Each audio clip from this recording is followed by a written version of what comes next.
Alright, so you want to send songs or sound effects to DMs? Okay, let's do it. First of all, find the sound you are gonna use. Copy the link. Then go to one of these sites.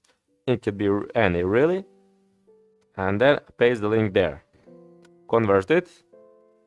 And download. Then, next up, go to this site. File you just downloaded. Put it here. And output.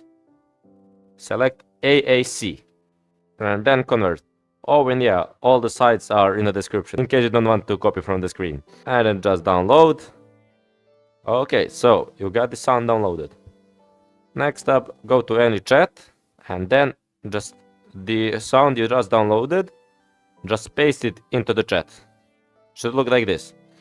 And note that it can only be done on the PC. You can't do this on the phone. Alright, so just send it. And there we have it. Now let's listen if it works. FBI, open up! I would say it works. It can be any length, and it doesn't matter if it's 2 seconds, if it's 15 seconds, if it's 1 minute or anything. You can send literally anything.